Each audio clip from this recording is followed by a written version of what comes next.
So tingnan natin mga bro kung magkano yung tubos ng huli sa atin. So nandito tayo ngayon sa Maya, no? Yung sa munisipyo ng Kalawan, Laguna. Ito yung na-impound sa atin mga bro na motor na wala tayong dalang didubsil. Kaya try natin tanong muna natin kung magkano.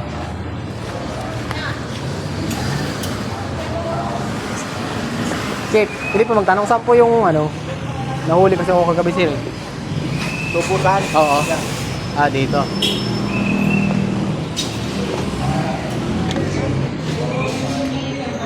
Dito daw. Alam mo natin.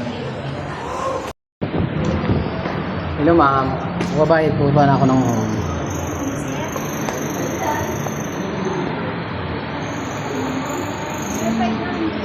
500 po.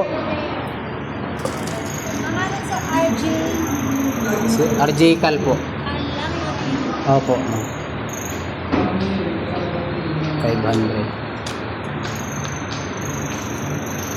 Ma'am, may barya na po kayo? Wala pa ba niya? Ha? Yan mga bro, so bali nakabayad na po tayo. Ito. So 500 pesos. Ito yun mga bro.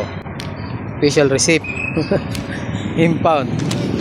Akala ko mga 10,000 kasi pagka nahuhuli yung mga na-impound ang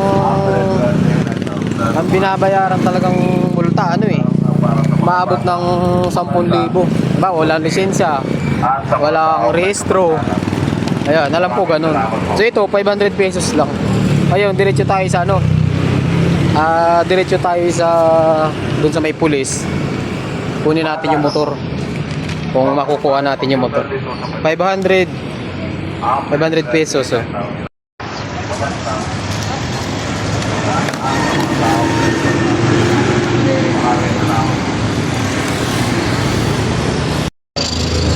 So ito mga bro yung bayan ng Kalawan. Meron tayong dalang motor, iniiwan ko lang, babalikan ko na lang mamaya kung makukuha natin tong motor. So tanong natin dito ako mga bro nahuli doon sa unahan. Ito yung papunta ng San Pablo, tapos ito yung papunta ng Victoria sa may Dayap. Ayan so punta muna tayo doon, tapos mamaya update ko kayo.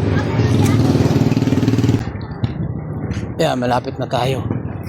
Ayan mga bro, dito yung checkpoint kagabi dyan sa may unahan doon sa may station ng police mismo. Malapit na tayo. Tapos sarado na pala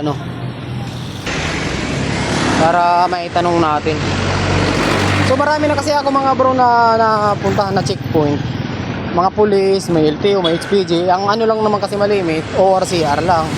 Lisensya kung nakarehistro, tapos ORCR kung nakarehistro. So ngayon lang, ito yung unang checkpoint na nadaanan ko na naghanap ng deed of sale. Sakto, wala tayong dala. Kaya ayun, impound. Tanong natin.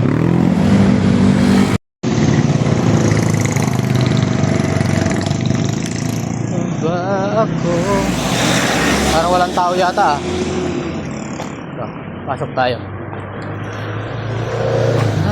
Ako ay masaya. Ayun yung motor. Ayun yung motor. Ang to kasi pakay. So problema mga bro, wala pala yung wala daw yung hindi naka-duty yung humuli sa atin, kaya babalik tayo bukas. Pinapabalik tayo bukas. Ito yung motor, ayan, yan yung motor. Paano yan? Balik tayo bukas. Update ko kayo bukas na makukuha natin. Ay! Ito ang problema dito. Abala, balik-balik tayo.